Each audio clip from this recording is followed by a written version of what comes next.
하나님이여 나를 지켜주소서. 내가 주께 피하나이다. 내가 여호와께 아뢰되 주는 나의 주님이시오니 주밖에는 나의 복이 없다 하였나이다. 땅에 있는 성도들은 존귀한 자들이니 나의 모든 즐거움이 그들에게 있도다. 다른 신에게 예물을 드리는 자는 괴로움이 더할 것이라. 나는 그들이 드리는 피에 전제를 드리지 아니하며 내 입술로 그 이름도 부르지 아니하리로다. 여호와는 나의 산업과 나의 잔의 소득이시니 나의 분깃을 지키시나이다. 내게 줄로 재어준 구역은 아름다운 곳에 있으며 나의 기업이 실로 아름답도다.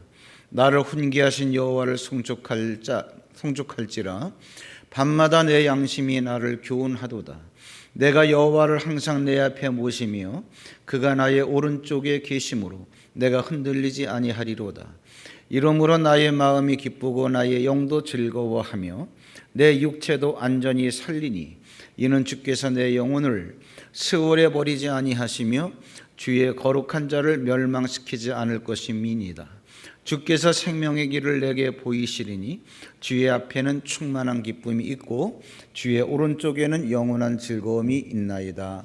아멘. 우리 이 시간 앞뒷자분과 인사하시면서 자리에 앉겠습니다.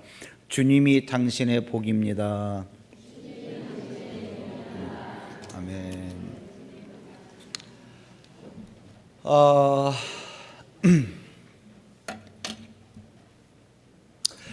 일부 예배 때 제가 설교를 진행하다 보니까요, 내용상 제가 의도하지 않았던 헌금 쪽에 비중이 많이 가는 내용이 많이 나와요.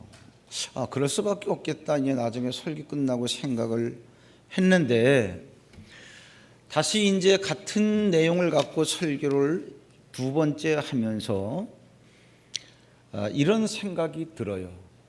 뭐냐? 정말 예수님을 믿는 건 좋은데 제대로 믿고 오늘은 주는 나의 복이요 이 말씀이지만 제대로 믿고 한번 거부가 돼보자. 제대로 믿고 그러한 안타까운 마음이 저에게는 있어요. 성도님들을 바라보면서 요즘에 그 정치하시는 분들을 보면 제가 어떤 느낌이 드느냐 하면은 이 사람들이 이렇게 걸어가다가 언제 넘어질지도 모르는 걸음을 걸어가고 있구나. 지금은 잘 나가는 것처럼 보여지는데 잘 나가는 것처럼 보여지는 걸음걸음이 덫이 돼서 언제 부메랑으로 돌아올지 모르는데 많이 배워도 할 수 없구나. 좀 불안해요. 요즘에 이렇게 우리나라 되어져 가는 걸 보면은 제가 7월 마지막 주에 팔복을 설교하면서 이런 설교를 했습니다. 화평하게 하는 자는 복이 있나니 그들이 하나님의 아들이라 일컬음을 받을 것이며, 마태복음 5장에 나오는 본문으로 택한 거죠. 그 설교를 시작하면서 제가 이런 말씀을 드렸어요. 한번 오늘 설교 이 본문이 우리에게 한번 위대한 도전이 되게끔 해보자. 무슨 얘기냐면 화평하게 하는 자는 복을 받을 것이야. 어떤 복? 너희가 하나님의 아들이라 일컬음을 받을 것이야. 하나님의 아들입니다. 그런데 문제는 본문에서 정확하게 얘기하는 건 너희들이 하나님의 아들이라고 일컬음을 받고 있어? 세상 사람들로부터. 그 얘기예요. 제가 목사입니다. 목사 같지 않으면 저한테 목사라고 불러주겠어요? 그 얘기를 하는 거예요. 너희들이 하나님의 아들이야. 그런데 하나님의 아들이라 일컬음을 받아? 그런데 너희들이 화평케 한다면 그러한 사람은 하나님의 아들이라 일컬음을 받는 복을 받을 것이야. 그 속에 숨겨진 뜻은 굉장하죠. 오늘도 여러분 주는 나의 복이요 이 말씀이 여러분에게 한번 그냥 사적인 마음으로 듣지 마시고 하나님의 말씀이구나 들으셔서 여러분의 심령이 찔리면 찔리는 대로, 부담이 되면 부담이 되는 대로, 어쩔 수가 없어요. 이러지 않고는 한번 오늘 내용이 여러분에게 한번 위대한 도전이 되었으면 좋겠습니다.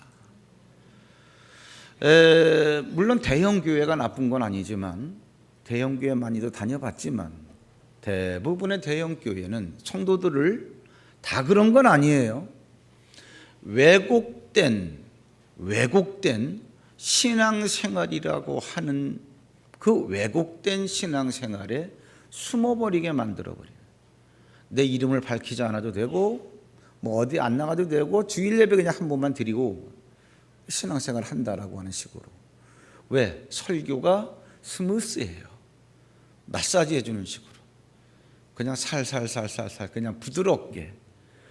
저는 또 스타일이 또 그러질 못하고 또 이제 오늘 설교 내용도 어떻게 하다 보니까는 왜? 사실 그 내용이 또 그렇기 때문에 전할 수밖에 없는데, 자, 무슨 얘기냐? 하나님께서 갖고 계신 당연한 생각이 있어요. 뭐냐? 사람에게 복을 줘야 되겠다. 사람을 만들기 전에 내가 만들 사람에 대해서 내가 어떻게 할까? 복을 줘야 되겠다. 이거는 말 하나마나 당연한 거예요. 우리가 낳은 자녀에게 키워봐서 알잖아요. 할 수만 있으면 나의 것을 다 주기 원하고 정말 좋은 것이라면 다 주길 원하고, 그런데 복이라고 하는 걸 안 주겠어요? 근데 여러분 오늘 이 말씀을 잘 면밀하게 보시면 복에 대한 개념도 바뀌어야 됩니다. 복에 대한 개념도 창세기 1장 26절, 27절, 28절에 보면 하나님이 자기 형상 곧 하나님의 형상대로 사람을 창조하시되 남자와 여자를 창조하시고, 다 아는 말씀이에요. 그 다음 말씀이 중요하죠. 하나님이 그들에게 복을 주시며 하나님이 그들에게 이르시되 생육하고 번성하여 땅에 충만하라. 다 아는 말씀이에요. 그런데 이 말씀을 아는 사람 한 명도 없을 거예요. 이 말씀을 여러분 제가 그 밑에 해설을 써놨습니다만은 정확하게 보면 이게 무슨 말이냐. 자, 복을 주시면서 하신 말씀이 생육하고 번성하고 땅에 충만하라.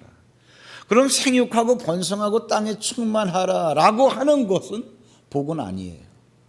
복을 주시면서 하신 말씀이니까. 그런 것 같지 않아요? 이제 이 설명을 듣고 보니까 이 말씀이 그런 것 같죠.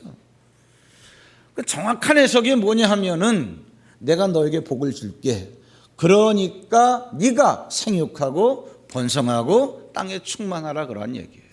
더 정확하게 얘기하면 너에게 복이 있으니까 너는 그 복 때문에 생육하고 번성하고 땅에 충만하게 된다 그러한 얘기예요. 이게 무슨 얘기냐? 여기까지만 가지 잘 모르겠죠? 하나님 자신이 복이라는 거예요. 무슨 얘기냐? 하나님께서 이 흙을 가지고 이렇게 반죽을 해서 사람을 만드시고, 여기에서 말하는 이 사람을 원어적으로 보면은 흙덩어리라는 얘기예요. 아담이라는 얘기입니다. 그리고 사람이라는 얘기예요. 똑같습니다. 아담, 흙덩어리, 사람, 똑같은 동의어예요. 동의어. 그래서 아담만 하더라도 조금 어려운 얘기인데 그냥 한번 듣고 그냥 이렇게 잊어먹으세요. 아담, 그럼 무슨 얘기냐? 흙덩어리를 이렇게 반죽을 해서 이렇게 사람의 형체로 만들어진 생명이 없는 흙덩어리. 이거는 그냥 흙이고 형체가 없는 거고, 반죽을 해가지고 사람의 형체로 만들어 놓은 흙덩어리, 이걸 사람이라 그러는 거예요. 생명이 아직 없습니다. 이렇게 생명이 없는 많은 흙으로 지어진 사람들을 가리키는 이름이 뭐냐? 아담입니다. 보통 명사일 땐. 그런데 그렇게 만들어진 사람 가운데에서 처음으로 만들어진 사람의 이름이 있을 거 아니냐. 그 사람의 이름이 뭐냐? 아담. 고유명사일 땐 사람의 이름이 되는 거예요. 보통 명사일 때는 생명이 없는 그냥 많은 사람들, 흙덩어리. 그 흙이라고 하는 단어가 뭐냐? 아담. 똑같아요. 그럼 하나님께서 흙으로 이렇게 사람을 만들어 놓으시고 여기에 생기를 불어 넣으시니 생령이 되었다는 거예요. 사람이 생령으로 업그레이드 되었다는 거예요. 바뀌었다는 거예요. 그래서 하나님의 생기가 있는 그 육체는 뭐냐? 우리 그냥 사람 그러니까 사람 해서 다 알아듣는데, 성경적으로 말하면 사람이 아니라 생령입니다. 이거 이제 뭐 MBI 들어오시면 이제 MBI가 참 아하로 바뀌었습니다. 아하로 9월에 개강됩니다. 왜 아하라 그랬냐? 아는 만큼 누리는 하나님 나라. 드디어 개강됩니다. 이런 흙덩어리에다가 하나님께서 생기를 불어넣으시고, 그럼 불어넣었다 이 얘기가 뭐냐? 하나님이 들어와서 이게 이제는 생명력이 있는 생명이 되었다. 하나님이 누군가를 아는 존재가 되었다, 그런 얘기예요. 그럼 우리에게 들어온 생기가 뭐예요? 하나님의 영인데, 하나님이 거룩한 영으로 들어오시니까 사람에게 들어온 그 생기가 복이라는 얘기예요. 이게 창세기에서 말씀해 주시고 있는 건데, 창세기에서 말씀해 주신 이 원리를 다윗이 깨달았어요. 그래서 오늘 시편 16편에서 뭐라 그러냐? 주님, 나한테는 복이 있는데 그 복이 뭐냐면 주 밖에는 아무것도, 오로지 주님만이 나의 복이다, 그러한 얘기예요. 그러면서 이 원리를 깨닫고 나서 다윗이 결단을 합니다. 뭐냐? 복이 나한테 있으니, 하나님이 나한테 있으니, 하나님이 말씀이라고 했으니, 그러면 내가 한번 말씀대로 살아보자. 그래서 시편 119편에 보면은 다윗이 뭐라 그랬냐? 하나님, 나의 소유는, 내가 가진 것이라곤 하나님의 말씀을 지킨 것밖에 없습니다. 그래, 우리는 말로 알아듣잖아요, 이게. 그러면 다윗이 한 일이라고는 철두철미하게 걸음걸음마다 하나님의 말씀대로 살았다는 거구나. 그런데 우리는요, 소유, 복, 이런 말을 할 때는 물질적 개념이 다분히 강하잖아요. 금덩어리, 많은 재물을 얻었을 때 복, 맞아요. 근데 엄밀히 원리적으로 말하면 돈이 복이 아니라 복이 있기 때문에 그 복이 너한테 돈을 만지게 해줬다, 그런 얘기예요. 그 돈은 복 때문에 나타난 눈에 보이는 현상이란 얘기예요. 네 손에 쥐어진 그 재물이라고 하는 것은 너는 복이라고 그러는데, 그래, 복이라 할지라도 그것을 나타나게 한 것은 보이지 않는 네 속에 있는 궁극적 실제적 복이다, 그 얘기예요. 그게, 이것이 현상으로 나타나게 한 거다, 그 얘기예요. 이것이 이해가 돼야 다윗의 그러한 모든 말씀이 이해가 되는데, 다윗이 뭐라 그랬냐? 하나님, 내가 가진 것이라고는 주의 말씀을 지킨 것밖에 없습니다. 내 소유는, 그렇게 써놨지요? 그런데 우리가 쉽게 알아들을 수 있는 개념으로 다윗의 소유가 얼마나 됐냐? 늙어서, 왕이 된 다음에 늙어서, 하나님, 제가 하나님의 성전을 좀 짓고 싶습니다. 안 돼. 너는 전쟁에서 너무 많은 피를 흘려서 지을 자격이 없어요.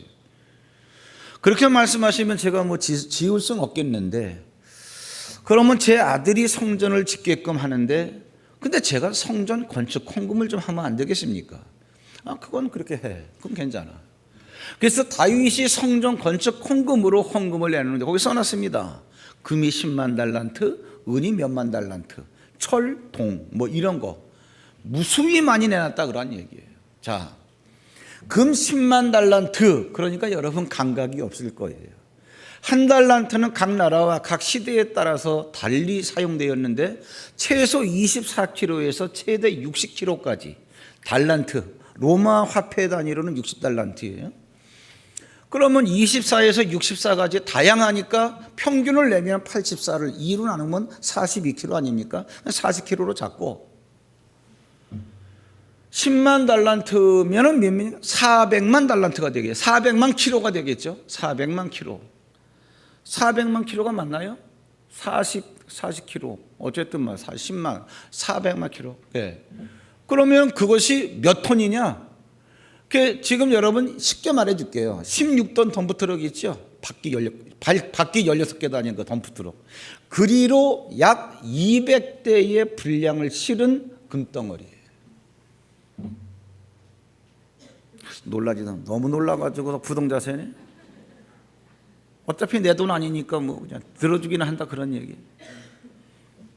이 얘기를 하나 해드릴까요? 다윗은 자기 아버지에게도 왕따를 당했던 사람이에요. 형들에게도 왕따를 당했던 사람. 무슨 얘기냐? 하나님이 사무엘을 시켜서, 야, 이스라엘의 왕을 내가 새로 세워야 되겠는데 네가 가서 그 왕에게 기름을 부어. 어디로 가란 말입니까? 가보면 알아. 그 기스라고 하는 사람을 찾아가. 그 아들 중에 있어. 기슭에 가가지고 당신의 아들 가운데서 왕이 될 사람이 있다. 데려와라. 어이쿠 웬 떡이야. 그래가지고 기스가 자기 아들이 8명이 있는데 아들을 데려왔어요. 마지를 데려왔죠.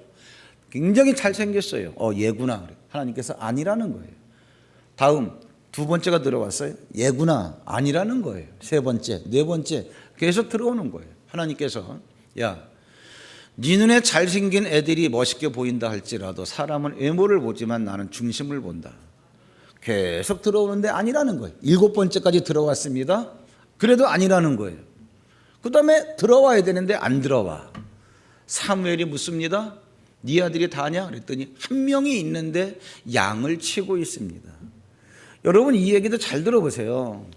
양을 치니까 그냥 막 앞마당에서 풀을 주고 뭐 그런지 그게 아니고요. 이스라엘은 풀이 귀한 나라이기 때문에 앞마당에서 풀을 뜯기다가 모자라면 좀 더 멀리 가고 좀 더 멀리 가고 그러다 보면은 풀을 찾아서 나중에는 하루 거리가 넘어버리면은 집에 돌아오질 않습니다. 왜? 왔다 갔다 하는 시간 다 뺏기니까. 이걸 방목이라 그래요. 그래서 목자가 양과 함께 막 뒹굴면서 밤에는 이제 이렇게 가시던 물로 양의 우리를 치고 아침에는 다시 그걸 갖다 뜯어내고 또 풀어서 풀을 먹이고 이런 거예요.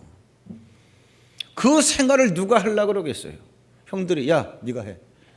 그래가지고 막내는 양을 치고 있는 거예요. 형들이 그러는 거를 아버지도 묵인을 해주는 거예요.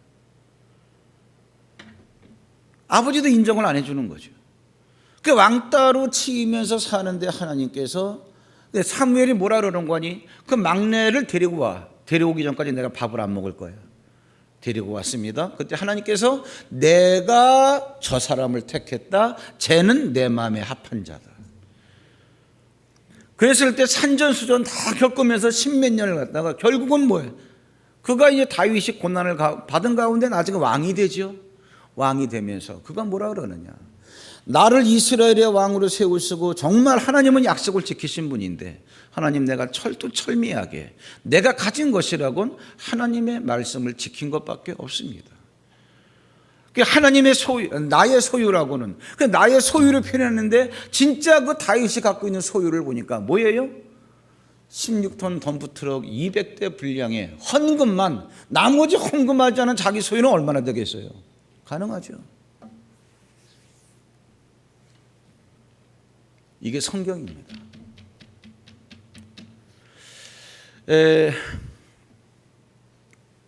옛날에 그 조이가 우리나라에 왔을 때 지네 할머니하고 횡단보도를 건너가다가 펄썩 주저몰라 앉아가지고 막 우는 거예요. 전 얘기를 들었는데 막 울더라는 거야. 아, 얘가 왜 이래 길 가운데서 빨리 가 그랬더니 꼼짝도 안 하고 막 울더래. 그게 왜 그랬냐? 보니까 횡단보도를 건너가는데 파란불에서 빨간불로 바뀐 거예요. 건너가지 마야 되잖아. 빨간불. 안 건너가려니까 차가 오니까 치여 죽을까 봐 왕왕 우는 거야. 제가 이 말씀을 왜 드리느냐? 여러분 심각하게 들으세요. 유치원 애들은 유치원 다니면서 빨간불은 건너가면 안 돼. 파란불은 건너가. 그럼 괜찮아. 이렇게 배웁니다. 그렇게 배운 대로 행동하는 걸 우리가 뭐라 그러냐? 사회생활이라 그래요. 그러다가 사회생활 하시는 분들이 교회에 왔습니다. 저희 교회 1부 예배는 9시입니다. 2부 예배는 11시입니다. 예배 끝나고 나면은 점심 식사합니다. 아래층에 가면은. 그 맞은편에 화장실이 있어요. 사용하시면 됩니다. 그렇게 하면 되는구나. 이렇게 이런 사항을 알고 여러분들이 이 환경 속에서 생활하시는 걸 뭐라 그러느냐? 교회 생활이라 그래요. 그 영적인 게 아닙니다. 교회 생활은.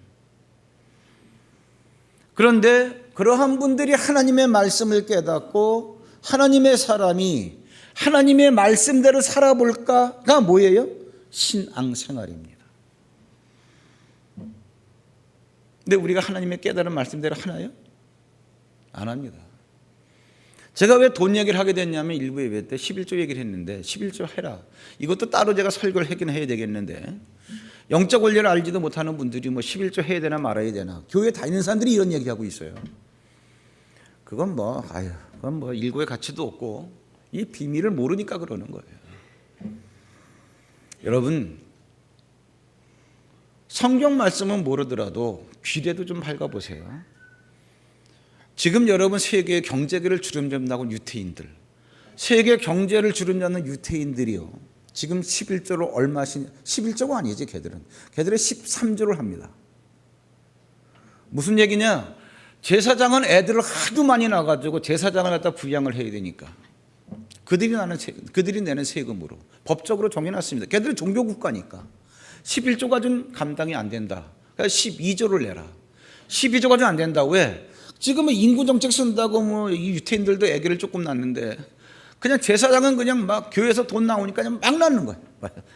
기본 낳다 그러면 한 타스 12명씩 막 나니까. 지금 13조는 무슨 얘기냐? 100만 원 벌면 30만 원, 13조를 해요. 그들은 합니다. 꾸덕꾸덕 대면서도 해요. 정해놓은 법이기 때문에. 자, 11조에 대해서 여러분, 그건 제가 오늘 11조 설교할 수 없고요. 11조 하라 그랬어요. 성경에서 예수님도 하라 그랬어요. 근데 우리가 11조 하나요? 안 하는 사람 많아요. 근데 하는 사람들 가운데서도 제대로 하나요? 제가 볼 때는 온전한 11조 하는 사람 한 명도 못 본 것 같아요. 아직은. 진짜입니다. 무슨 얘기냐? 일단 11조에 대해서 한마디만 더 할게요. 사람이 물질에 대해서 약하다는 걸 하나님도 알아요.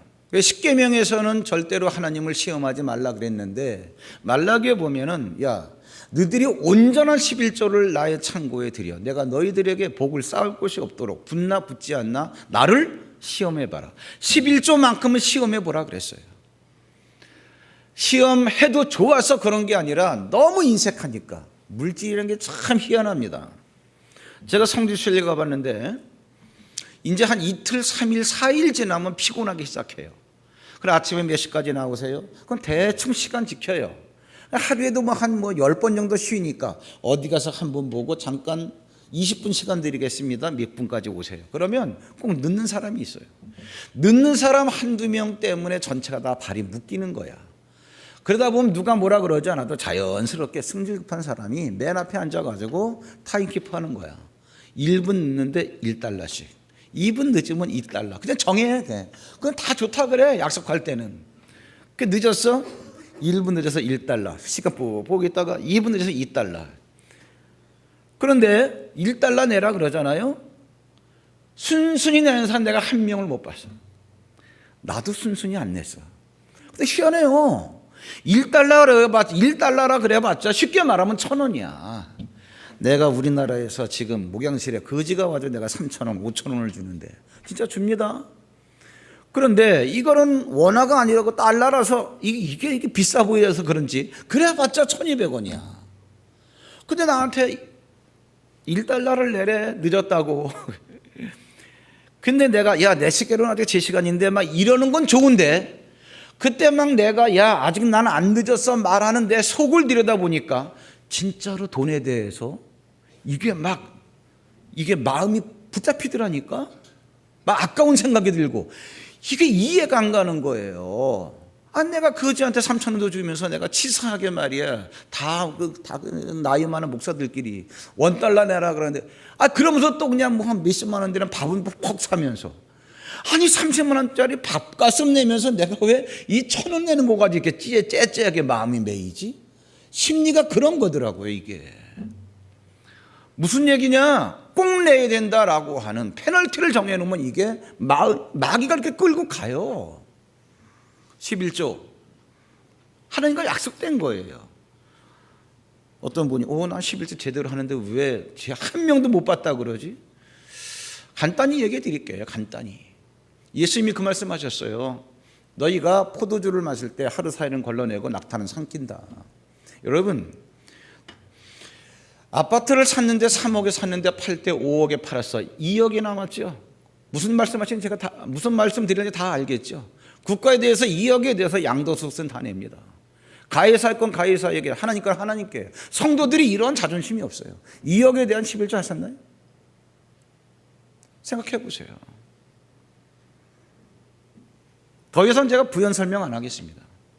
이게 우리들을 얼마나 망가뜨리는지 몰라요. 우리는 유치원생보다 못하다니까. 걔들은 배운 대로 합니다.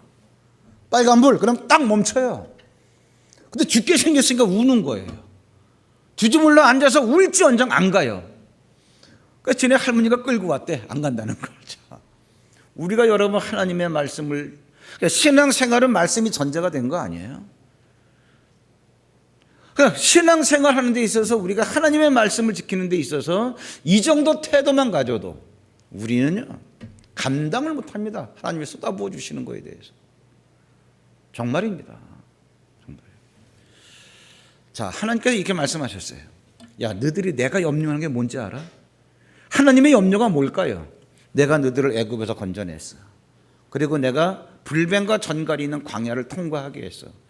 그리고 내가 너희들을 가나안 땅에 들여보낼 건데 내가 마침내 복을 주려고 너희들을 거기에 들여보냈어.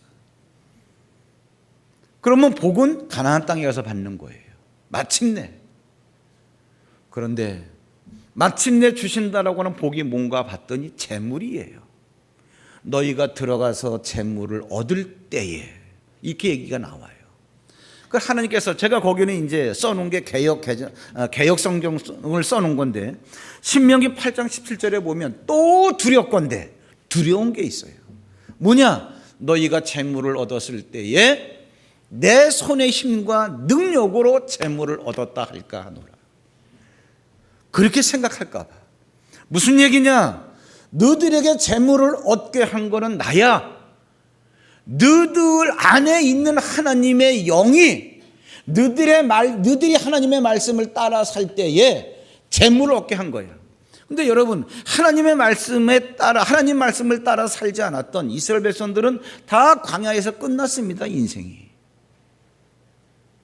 근데 가나안 땅에 목숨 걸고 들어간 사람은 여호수아와 갈렙이에요. 자, 다시 정리해 드릴게요. 애굽에서 이스라엘 백성들이 나왔습니다. 애굽에서 이스라엘 백성들이 나왔다는 얘기는 구원받았다는 얘기예요. 구원받은 사람이 광야를 통과한 다음에 가나안 땅까지 가는 게 원래 하나님의 의도적인 목적이에요. 의도고. 근데 말씀대로 살지 않으니까 다 모래 땅에서 한 달 가다 죽고 두 달 가다 죽고, 누구는 가나안 땅 그 접경 지역에서 가나안 땅 바라보고 죽고. 무슨 얘기냐? 우리가 다 구원받아 신앙생활 하는데 하나님께서 우리에게, 하나님 자신이 복이기도 하지만 그분이 우리에게는 나를 믿고 나에게 순종하고 살면 복인 내가 너희들에게 손에 나타나는 현상으로 너희의 소유 재물을 줄 거야. 그래서 사람들은 이 재물을 복과 연결시켜서 재물이 복이라고도 얘기해요. 틀린 건 아닌데 정확한 개념을 잡자 그런 얘기죠. 그런데 하나님은 뭐냐? 이 재물은 마침내 가나안 땅에 가서 얻는 건데 거의 가다 뭐예요? 광야에서 인생을 끝내요. 광야에선 여러분 재물이 없었나요? 있었습니다. 만나도 내리고 메추라기도 없고 다 재물이에요. 이런 것들이 무슨 얘기냐? 신앙생활하면서 찔끔찔끔 우리 이러다 끝내지 말자 그런 얘기죠.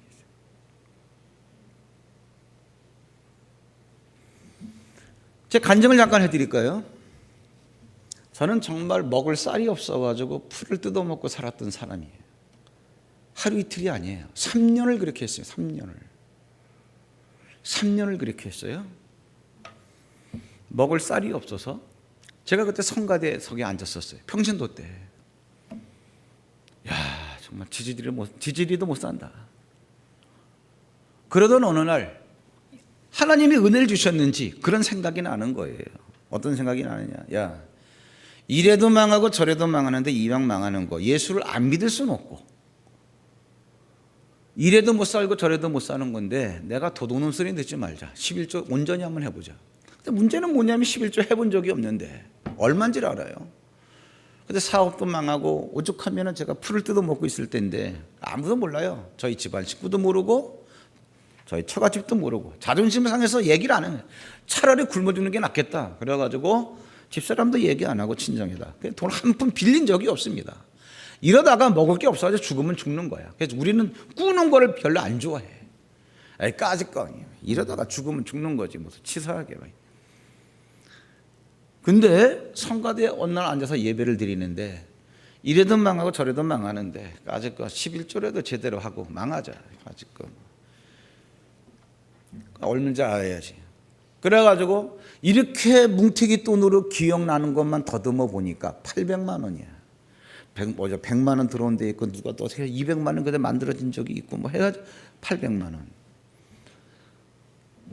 어때? 싸다 돈 얘기만 하니까. 800만 원에 11조 얼마예요? 80만 원. 어떻게 해서 그걸 만들었어? 쌀도 없는데. 야, 제 인생에서 마음을 그렇게 갑자기 바꿔놓더군요. 제 인생에서 가장 기뻤던 때가 언제냐? 11조 헌금을 하려고 10,000원짜리 배춧잎도 없는데 하얀 숲이 8장을 쉬고 또 쉬고 좋아서 안 내려 그러는 게 아니라 너무 좋아가지고 야, 내가 80만 원을 11조를 할 수 있어? 쉬고 또 쉬고 그 헌금하는 날이 제 인생에서 가장 기뻤어요. 그 이후로 제가 물질 걱정은 지금까지도 안 하고 삽니다. 물질 걱정은. 하나님께서 그렇게 말씀하시는 거예요. 너희가 재물을 좋아하지 말고 재물 주시는 분이 누군가를 잊지 말라는 거예요.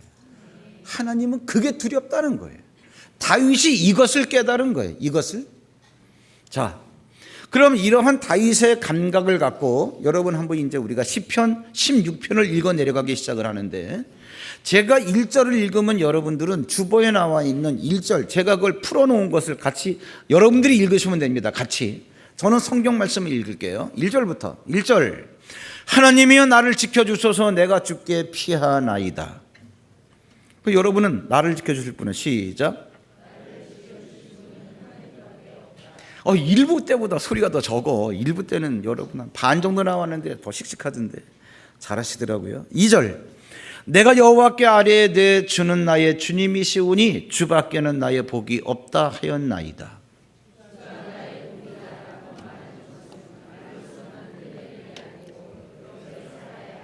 3절 땅에 있는 성도들은 존귀한 자들이니 나의 모든 즐거움이 그들에게 있도다.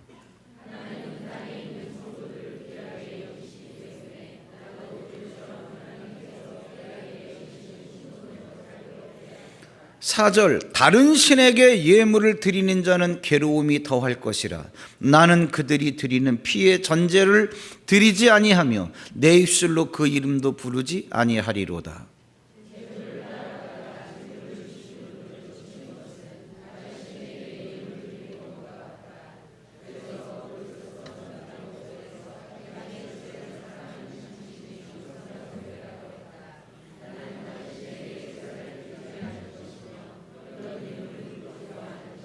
오 절 여호와는 나의 산업과 나의 잔의 소득이시니 나의 분깃을 지키시나이다.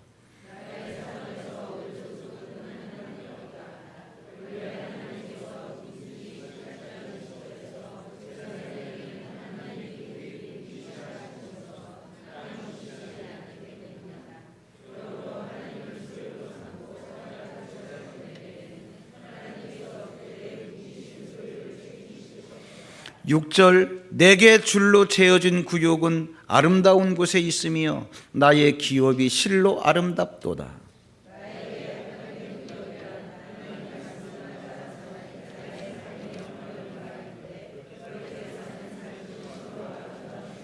7절 나를 훈계하신 여호와를 송축할지라 밤마다 내 양심이 나를 교훈하도다.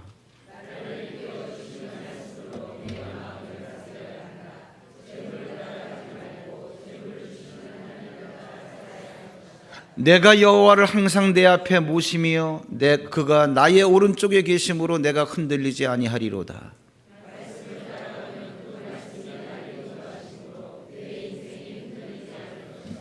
9절 이러므로 나의 마음이 기쁘고 나의 영도 즐거워하며 내 육체도 안전히 살리니.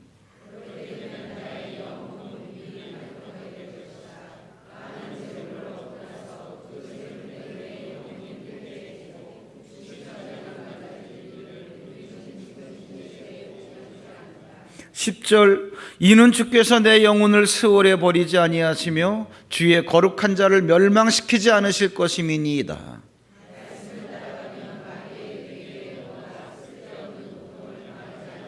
11절 주께서 생명의 길을 내게 보이시리니 주의 앞에는 충만한 기쁨이 있고 주의 오른쪽에는 영원한 즐거움이 있나이다.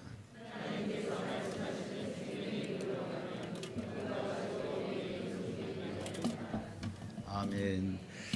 오늘 하나님의 말씀을 따라 믿음으로 살라라고 하는 것이 사실은 주제인데요. 왜 이렇게 물질에 대한 얘기가 많이 나오는 거 하니? 물질이 있는 곳에 마음이 있다고요. 신앙생활 하면서 여러분 물질의 벽을 넘지 못하고 믿음 얘기를 할 수가 없어요. 그래서 자연스럽게 이 얘기가 많이 나오는 것 같아요. 왜? 여러분 마태복음 이렇게 나옵니다. 우리는 종이에요. 하나님을 섬길까 마귀를 섬길까? 마귀의 황금을 잡고 있는 마귀의 이름이 만문입니다. 그러면 만문이 우리의 주인이 될 수도 있고 하나님이 주인이 될 수도 있고, 종이 두 주인을 섬기지 못하리니 이 주인을 섬기면 이 주인을 버리게 됩니다. 그럼 뭐냐? 물질과 하나님을 겸하여 섬기지 못하리니, 주님이 이렇게 말씀하셨어요. 분명히 아셔야 돼요. 여러분이 물질의 벽을 넘어가지 못하잖아요. 절대로 그러한 자가 믿음이라고 하는 것은 말할 수가 없어요. 예수님 말씀하신. 그러다 보니까 제가 설교에 이렇게 나오는 것 같아요. 오늘의 주제는 그겁니다. 헌금 잘해라 이 얘기를 하려고 그런 게 아니라, 그걸 예를 들어, 왜 그 헌금 예를 들어서 이 믿음을 얘기하느냐, 이래서 그러는 거예요. 이래서 기본부터 내가 해야 될, 하나님이 하라고 한, 그것도 너에게 진짜 손에 잡히는 복을 주려고 약속한 10의 1조, 그것도 온전하게 대충 얼마 하고 11조 했어 그러지만 11조 봉투에 넣었다고 11조 하는 게 아니고 온전하게 한번 해봐라. 하루살이만 하지 말고 낙타까지 하면 제대로 해봐. 낙타까지 그 얘기하는 거예요. 이왕 하는 거. 유대인은 여기에 대해서 정확해요. 우리가 괜히 그들 보고 침 흘릴 이유가 없어요. 우리가 이러한 부분을 놓치고 있다고요. 그러니까 여러분들 고민을 하셔야 돼요. 야, 이거 참, 이게 그렇구나. 알고 보니 그렇구나. 자, 그러면 나는 누군가? 성도의 신분. 잘 보세요. 어려운 얘기인데 제가 한 번에 그냥 이렇게 정리해 드릴게요. 하나님께서 이스라엘 말고 이스라엘 사람 입장에서는 다른 애들은 다 이방인이야.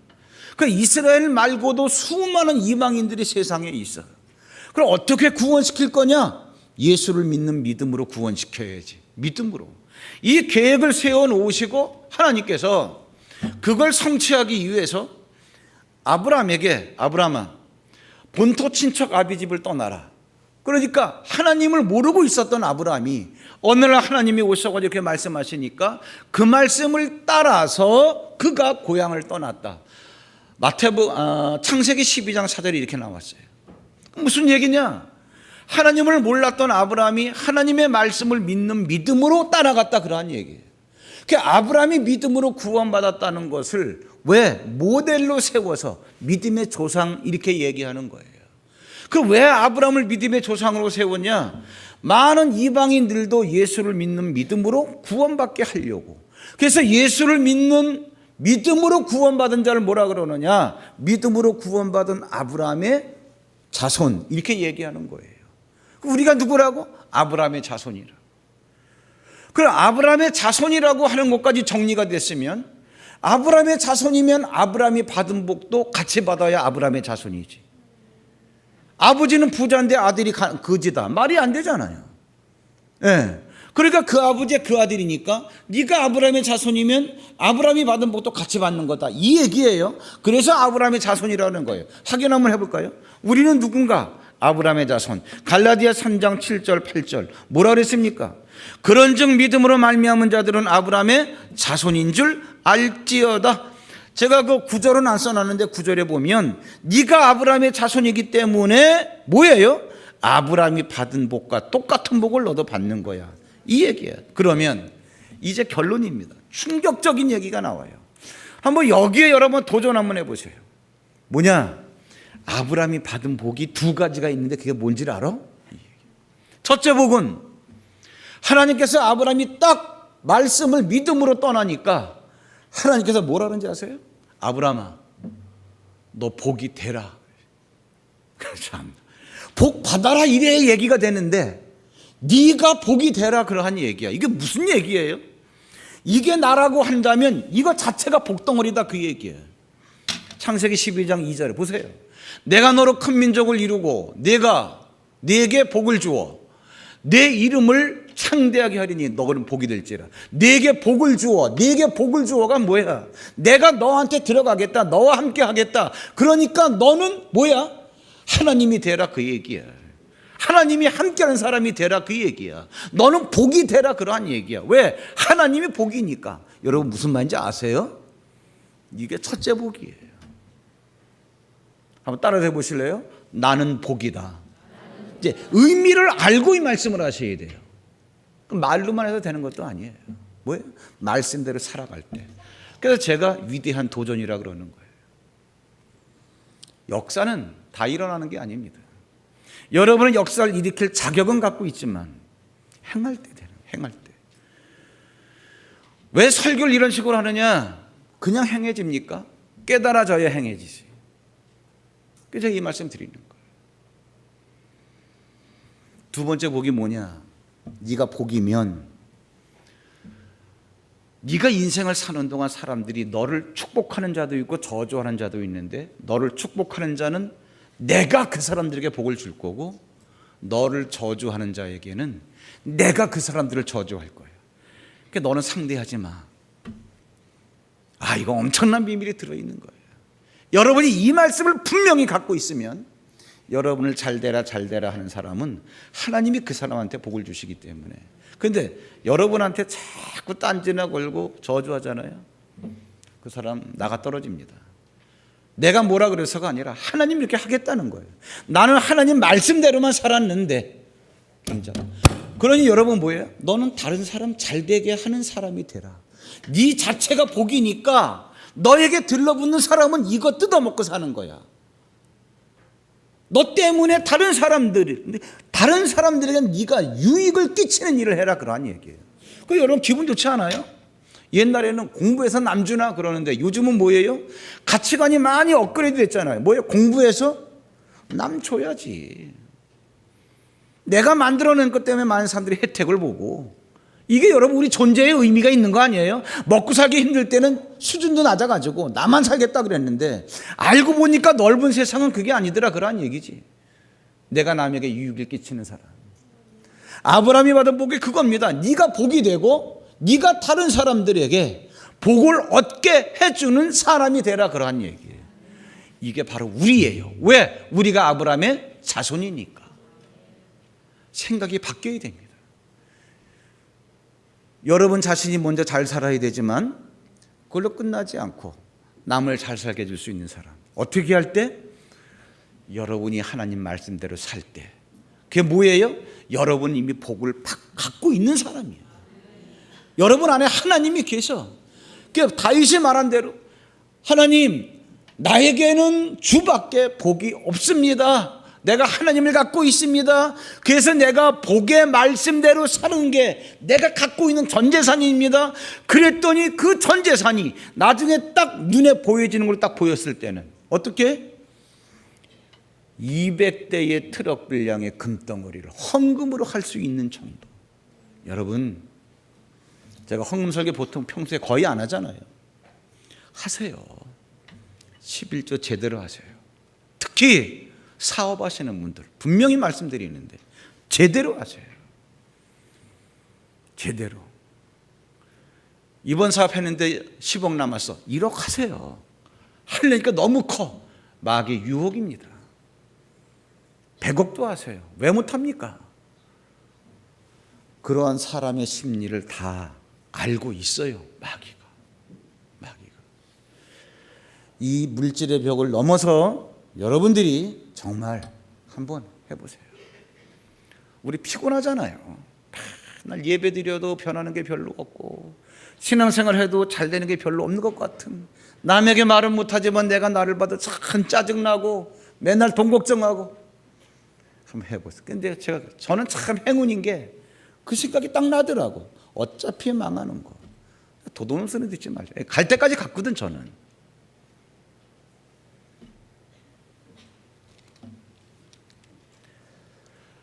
조금 설교가 좀 러프했습니다만 여러분 잘 되는 걸 진짜 보기 원하는 마음에서 했으니까 이것이 약이 돼서 정말 하나님의 거부가 되시길 여러분 입에서 주는 나의 복입니다. 이 복이 이 말 고백이 나올 수 있다.